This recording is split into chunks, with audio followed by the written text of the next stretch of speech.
our last set of 3 with our speed and agility. So he wants to go ahead and power off from the jump squat. So he squats down and then he powers off, pushes off the ground straight up. And you're at 10 seconds. And this just helps with his takeoff speed as well and his agility. He'll be focused more on his lateral jumps. And you're at 2 seconds. Great job, Robert. Now we're going to go ahead and go to lateral hops. So jumping laterally. And it's going to be alternating, so you're going to go from side to side. This is great for your agility. Focusing on takeoff speed from side to side. And then it's also improving his speed with the hops. Go ahead, Robert. Great job. You're at 10 seconds. He's almost done with this set. And then we're going to go ahead and move on to the cool down. The cool down, we'll go ahead and start off with a 3-minute walk. And starting now. Great job, Robert. And now we'll go ahead and do a 3-minute walk. You could walk just into a general area around the room that you're in, and he's just going to go ahead and work on that just to go ahead and slow down his heart rate, clear his mind a little bit, and then we'll go ahead and move into some static stretches and then finish it off with some supine diaphragm breathing. So he's just taking a little walk here at the park so that he could go ahead and cool down, and then once he's done, we'll go ahead and move into our stretching. And walking is just a great way to cool down as well, because you still have some movement in the body, but you're doing it at your own pace, and you're going to go ahead and start working on lowering that heart rate and catching your breath. It's also great for multiple people to do it if you're working out in a group, because everyone has their own speed of walking and they could take it at their own pace when doing so. Especially after a workout, he's just ready to go ahead and stretch all these muscle groups out and cool down and call it a day.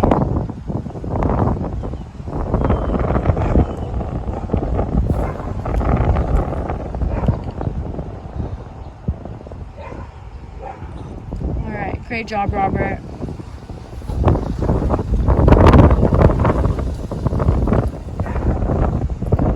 Still got 1 more minute to go.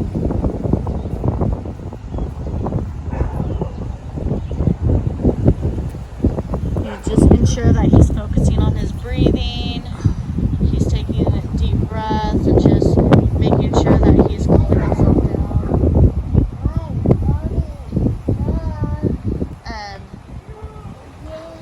focusing on just cooling down, keeping just whatever pace that they want to keep.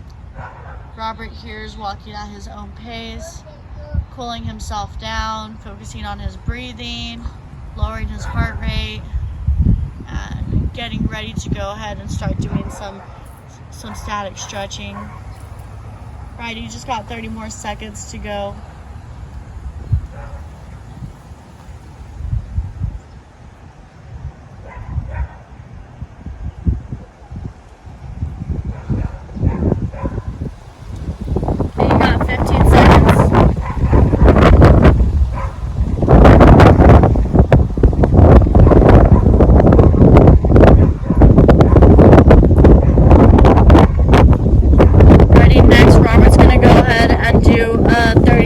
Seated toe touch. So he's going to go ahead and take a seat here on this platform, and then he's going to have his feet together straight ahead of him, and then he's going to go ahead and reach for it for 30 seconds starting now. And there he is, just getting that stretch. You could feel that on your hamstrings. And then go ahead and focus on that. You have 10 more seconds, Robert. Great job. You grab your toes, grab your ankles, just reach if you can't make it all the way to your toes. But the more you do it, the better you'll get, and stretching is so important. Now we're going to go ahead and move on to over the head tricep stretch, which is going to be like this. You're going to go ahead and do that. You can do it standing or seated for 30 seconds. And then this, you could go ahead and alternate from arm to arm. About 15 seconds in, you'll switch to the other arm, and I'll go ahead and let Robert know when to switch to the other arm. And then here we could go ahead and switch. And this is just a great arm stretch to go ahead and stretch out the arms, and from all the push-ups and tricep dips that we did, this is must feel good for him. And then the next thing that we're gonna go ahead and do is gonna be a basic standing crunch stretch. We're gonna go ahead and do 15 seconds on one leg. And there it is. You just wanna go ahead and hold this, especially after the lunges and squats. It's gonna go ahead and be more beneficial for the second day and help with soreness. You can switch legs now. So 15 seconds each leg, and it's just holding it on there for a while. It will be a great one. Alrighty, now we're going to go ahead and drop to our stomach, and then we're going to go ahead and do the cobra pose. So we're going to go ahead and lay down and push up like that. Robert's going to hold this for 30 seconds. After doing those core abdominal musculature exercises, he's going to feel the amazing stretch within this pose, and it's just ensuring that he keeps his head up and he's holding it. So then he has 5 more seconds. Then we're going to go ahead and move on to the seated butterfly stretch. So he's going to go ahead and take a seat, put his legs together, and he's just going to go ahead and for 30 seconds and just reach out. Some people like to put their elbows on their knees to go ahead and get like a deeper stretch. I like to go ahead and move forward, especially after doing some sumo squats. This one's going to go ahead and stretch out the inner groin part, and with the side lunge as well. So this is going to go ahead and stretch that out and then loosen everything up. And then the last one, and the most important one, is going to be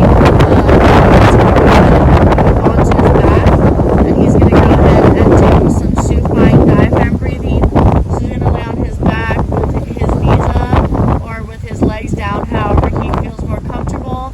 Then he's going to put one hand on his stomach, the other one on his chest, and then he's just going to go ahead and lay there and focus on inhaling deep and then exhaling, and just focusing on his breathing and making sure that he is just calming down his heart rate, working on that diaphragm and helping it. It's very important. You know, a lot of people don't focus so much on breathing, but breathing is so great for you, especially when working on your diaphragm.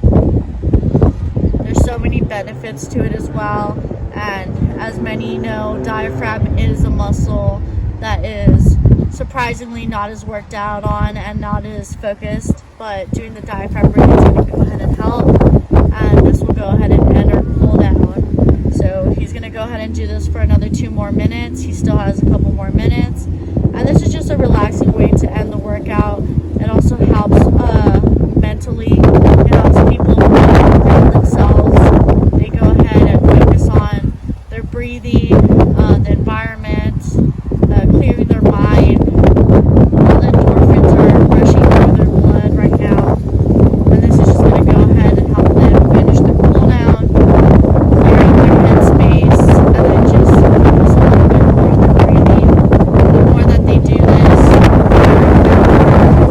time, because it just helps you ground yourself, clear your head, and focus on your breathing. It also strengthens your diaphragm, and it helps you get a little bit more in tune with your body and understanding how it works. So he's going to go ahead and continue this just for 1 more minute. He's at almost there, almost done, and then that's going to be the end of his workout.